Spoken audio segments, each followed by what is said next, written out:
Esta es una alerta ADN. Continúan las redadas contra migrantes en Estados Unidos. Los primeros reportes señalan que cerca de 100 indocumentados fueron detenidos. Una semana. Otra más. Repleta de operativos dirigidos directa y específicamente contra la comunidad migrante en Estados Unidos. Los operativos como estos han provocado ámpula en todos los que entienden el verdadero valor de los migrantes, en un país catapultado por su mismo trabajo. Un mexicano con más de 3 décadas de vida en Estados Unidos, padre de 3 marines estadounidenses, que fue golpeado y detenido por agentes de la migra. Escuchábamos al inicio de este episodio unos fragmentos de noticias sobre las redadas que están sucediendo en este momento en Estados Unidos por la agencia ICE, que está tomando migrantes y deportándolos en muchas partes de Estados Unidos. Y esto evidencia un problema enorme, ya que muchas de estas familias llevan años en Estados Unidos, han creado redes, han creado arraigo en esos países y están siendo retornadas a sus países de origen con los que ya no tienen esa relación tan cercana. Esto es el tema que vamos a tratar hoy en este podcast y es el tema de retornados y todo lo que esto genera. Esto también tiene sus propias problemáticas. Bienvenidos a Región Migrante, un podcast latinoamericano que abre caminos hacia los derechos migrantes. Yo soy Gabriela Supelano. Y yo, Deiser Ledesma. Séptima parada, volver también es dejar. Hola, mi nombre es Roxana Mendoza Pantoja, nací en Caracas, Venezuela y actualmente vivo en el municipio de Mates del departamento de Bolívar en Colombia.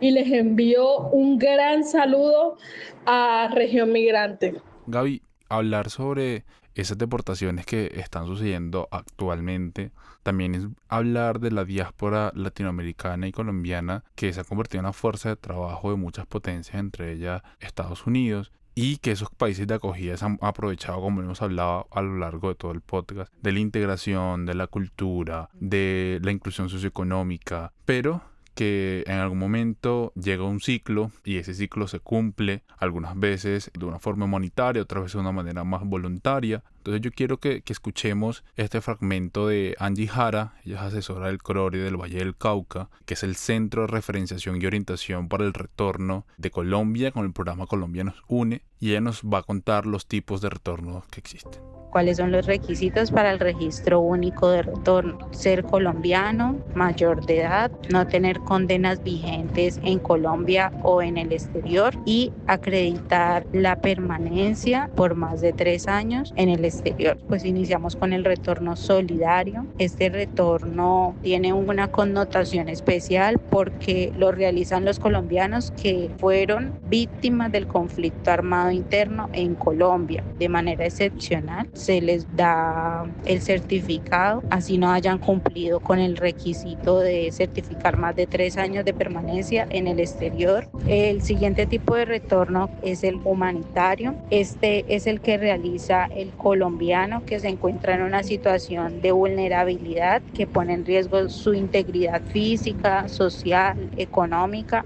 o de sus familiares. El Estado colombiano también ha clasificado como tipo de retorno humanitario aquellas situaciones en las que hay un regreso masivo, voluntario o no, de colombianos al país por razones de fuerza mayor.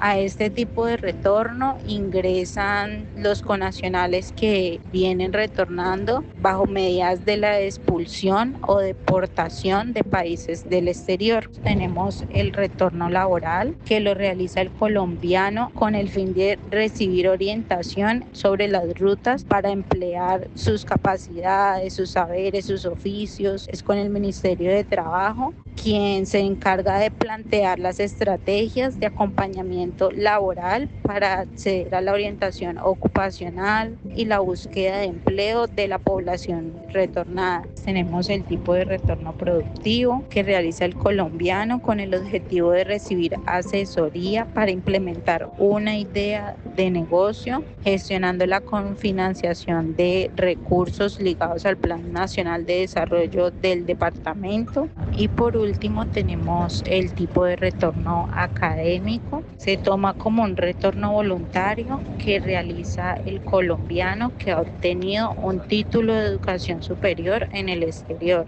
Ya sabiendo que hay distintos tipos de retorno, pues hay uno muy común en Colombia, porque Colombia fue un país que por muchos años fue más bien un país migrante, que migraba las personas a Venezuela y Venezuela era el país de acogida. Pero se ha dado con esta diáspora venezolana de los años más recientes que muchas de esas familias que se habían ido hace muchos años a Venezuela están regresando a Colombia. Y aunque tengan nacionalidad, las personas, muchas de ellas no tienen esa conexión cultural, esa sensación de arraigo con el país. Y un caso que escuchamos fue el de Marianela López, que también la hemos escuchado en otros episodios. Ella tenía una madre colombiana y un padre venezolano y ha vuelto después de muchos años a Colombia, de casi toda su vida de vivir como venezolana prácticamente, y todo lo que eso ha significado para ella. Mi mamá es colombiana, es de la costa, y mi papá es también de la costa, pero de Venezuela, es venezolano. Es decir, tu mamá representaba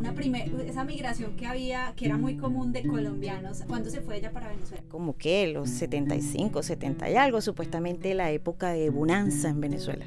¿Y tú con qué asociabas a Colombia?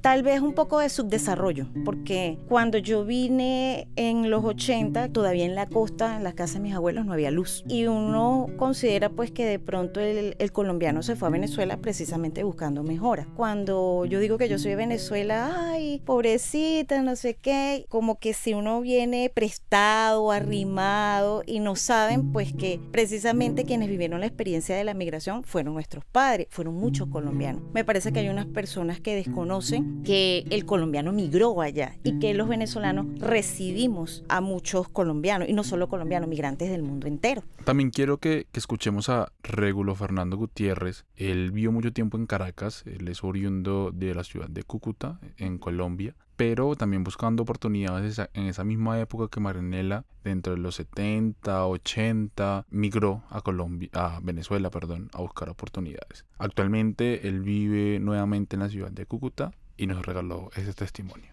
Fui a trabajar, era bachiller, quería pues estudiar acá en Colombia, pero de pronto las oportunidades no se daban y se me presentó la oportunidad de ir a Caracas como un ciudadano venezolano. Y bien, fui bien atendido allá en Venezuela, fui donde unos familiares y ellos pues en ese entonces me consiguieron trabajo y era supremamente fácil porque para esa época Venezuela tenía ya un auge económico impresionante.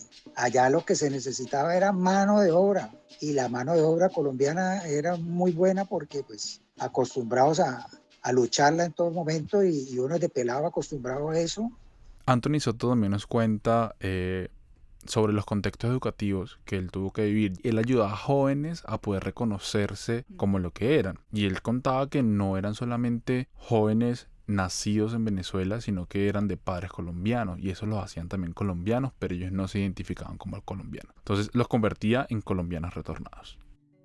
Entonces asimismo también acompañé a otros jóvenes y otras jóvenes que también tenían miedo de decir que eran venezolanos, que en su mayoría son colombianos retornados, que son niños que nacieron en Venezuela, que sus padres son colombianos y se los traen de vuelta acá y cuando llegan les hacen su proceso, sacan su cédula y logran ingresar a la universidad, pero todavía tienen la cultura y el acento. Entonces yo siempre entraba como en esas discusiones. No muchos años atrás, estamos hablando de hace 30 años, pues fue una migración de los colombianos hacia Venezuela. Y así como las infancias de personas retornadas han tenido que lidiar con estas situaciones de desarraigo, de discriminación, también hay muchos casos de personas que son adultas mayores que son retornadas precisamente porque han terminado un ciclo en su migración, han decidido regresar a sus países de origen y vuelven y muchas no saben ni siquiera por dónde empezar a buscar sus papeles, por dónde organizarse, no saben qué derechos son los que tienen porque nuevamente están arraigadas y conocen mucho más del sistema jurídico del país que los había acogido. Incluso hablando con personas retornadas, un día aquí en la ciudad de Cali, él me decía, hace 30 años que me fui, el colectivo o la buseta pasaba por acá, por esta zona. Y eso me dejaba a donde tú me estás diciendo que tengo que ir. En la actualidad, ese colectivo no existe. Y entonces ahora no sé qué me puede llevar hasta allá. son personas que también se sienten, digamos, fuera del contexto, y ahí hay como una segregación que es como bastante curiosa, porque dentro del marco regulatorio tienen los derechos, porque tienen un documento que los hace acceder a todos los derechos regular dentro del país, pero igual así no se sienten parte de ese lugar. Y eso yo creo que nos lleva también a una reflexión, Gaby, de que muchas veces no somos ni siquiera de dónde nacemos, sino de dónde nosotros mismos hacemos nuestra vida y nos sentimos en casa, donde formamos nuestro hogar. Exactamente. Y de eso escuchamos a Ana María Pereira, que ya le hemos también escuchado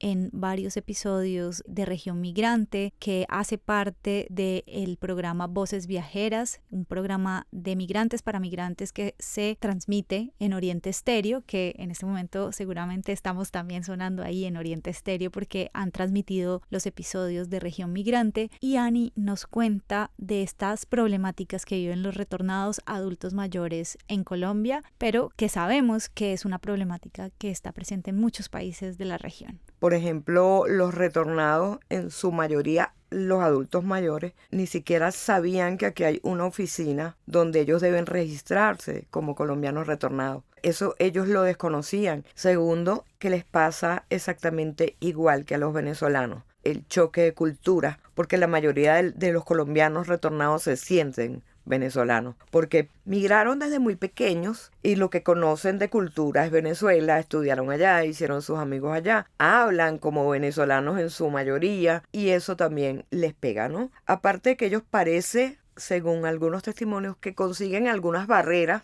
para lograr obtener nuevamente su documentación. O sea, tienen que hacer una cantidad de trámites, de papeleos en las notarías, en las registradurías, porque algunos se fueron y no tenían ningún documento de identidad más que el pasaporte, porque eran menores de edad. Y así como nos mencionaba Ani, no solamente está en el tema de los trámites, de no saber a qué oficina dirigirse, sino que son personas que vivieron 30, 40 años. Lo mencionábamos con la conversión fonética, y las personas cuando se regresan con ese acento que tuvieron donde vivieron un largo periodo de tiempo. Ale Gómez también nos decía como que a veces no es ni siquiera esa discriminación, no es esa xenofobia por ser extranjero, sino a las personas que perciben como extranjeros.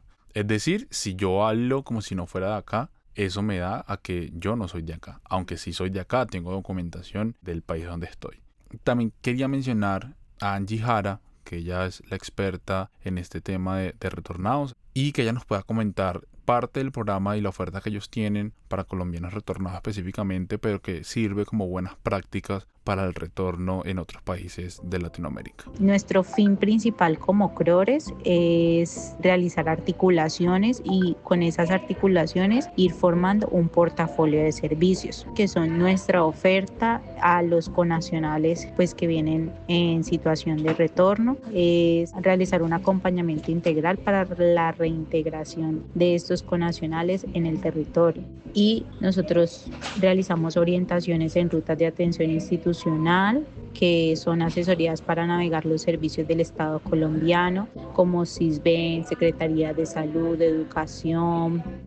La ley 1565, que es la ley retorno, crea unos incentivos y unos beneficios a los connacionales retornados, pero esta ley es del año 2012, entró en vigor en el año 2013 y se enfocaba más en la inversión del exterior acá en Colombia. Por eso los beneficios que más se resaltan en la ley retorno son de carácter tributario y financiero. Sin embargo, ya no solamente se retorna con una idea productiva o laboral, sino por causas humanitarias, como es el tema de las deportaciones masivas y las expulsiones de países del exterior, o de manera solidaria, que son víctimas del conflicto armado que requieren volver al país para volverse a reubicar aquí en territorio y con sus familias. Respecto a las cifras de retornos, del año 2025 tenemos un total en el Valle del Cauca de 312 retornos. Este índice es al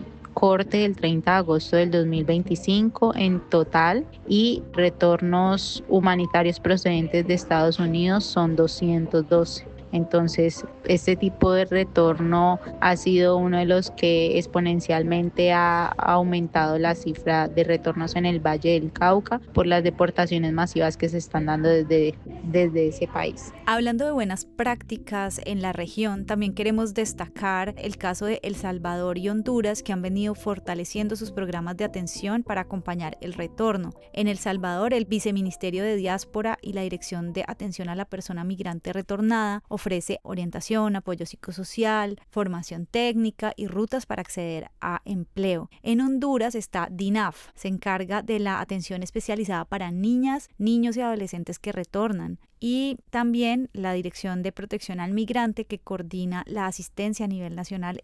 Estamos hablando de Honduras, o sea, estos dos países tienen muy buenas prácticas en temas de retornados. La migración inversa plantea la necesidad de que los estados refuercen su compromiso político e institucional, ampliando programas de reintegración, asegurando que las personas retornadas encuentren un entorno seguro y con oportunidades. Yo creo que eso también nos da una buena conclusión de lo que hemos hablado alrededor de toda esta temporada de Región Migrante, en todo este camino, este viaje. Sí. Y es, bueno, los derechos que tienen los migrantes, pero también los derechos que tienen las personas que retornan. Y es decir, que la movilidad humana está siempre presente en nuestra vida. De hecho, un día un profesor me contaba, daba como un ejemplo, bueno, si usted tiene que en este momento trasladarse del norte de la ciudad hacia el sur de la ciudad, ahorita lo puede hacer en una motocicleta, en un Uber, en transporte público y llega en 30, 40, una hora. Pero pensémonos 50, 100 años atrás, las personas para poder ir de un punto de la ciudad o del territorio a otro tenían que emprender una acción de movilidad humana. Y eso quiere decir que la movilidad humana siempre ha estado presente en nuestra vida y que más allá de eso, la movilidad humana es un derecho fundamental y es un derecho que todos debemos tener. Claro que sí. Me encanta terminar con esta reflexión porque es justamente el punto por el que empezamos en nuestro primer capítulo. La movilidad humana, la migración es parte de la vida humana y siempre lo ha sido. Muchas gracias a todas y todos por escuchar esta temporada de Región Migrante. Ha sido un desafío y ha sido una experiencia de mucho aprendizaje para nosotros. Queremos, como siempre, recomendarles que pueden buscar apoyo jurídico gratuito en el consultorio jurídico de la Universidad ICESI en Cali. Pueden escribir al correo cjurídico@icesi.edu.co o al celular 313-737-3612. Nuevamente, gracias por escuchar. Esto fue Región Migrante. Región Migrante es un podcast de la Universidad ICESI seleccionado en la convocatoria Pensar con Otros para construir ciudadanía y democracia de 2024 del Grupo Sura y la Fundación Bolívar da Vivienda. Producción general, Gabriela Supelano. Asistencia de producción, Valeria Carvajal y Deiser Ledesma. Estrategia de comunicación, Deiser Ledesma. Equipo editorial, María Juliana Soto, Gabriela Supelano, Valeria Carvajal y Deiser Ledesma. Equipo jurídico, María Alejandra Martínez y Paula Cerón. Apoyo editorial, Paula Aristizábal. Música original, Gabriela Supelano. Y apoyo en postproducción, Gabriela Martínez. Agradecemos a las organizaciones Voces Viajeras y Funda Transvida por su colaboración en este proceso y muy especialmente a Ana María Pereira y a Donet Garantúnez, quienes nos han dado su valioso apoyo. También queremos darle gracias a todas las personas que compartieron sus testimonios y su conocimiento con Región Migrante.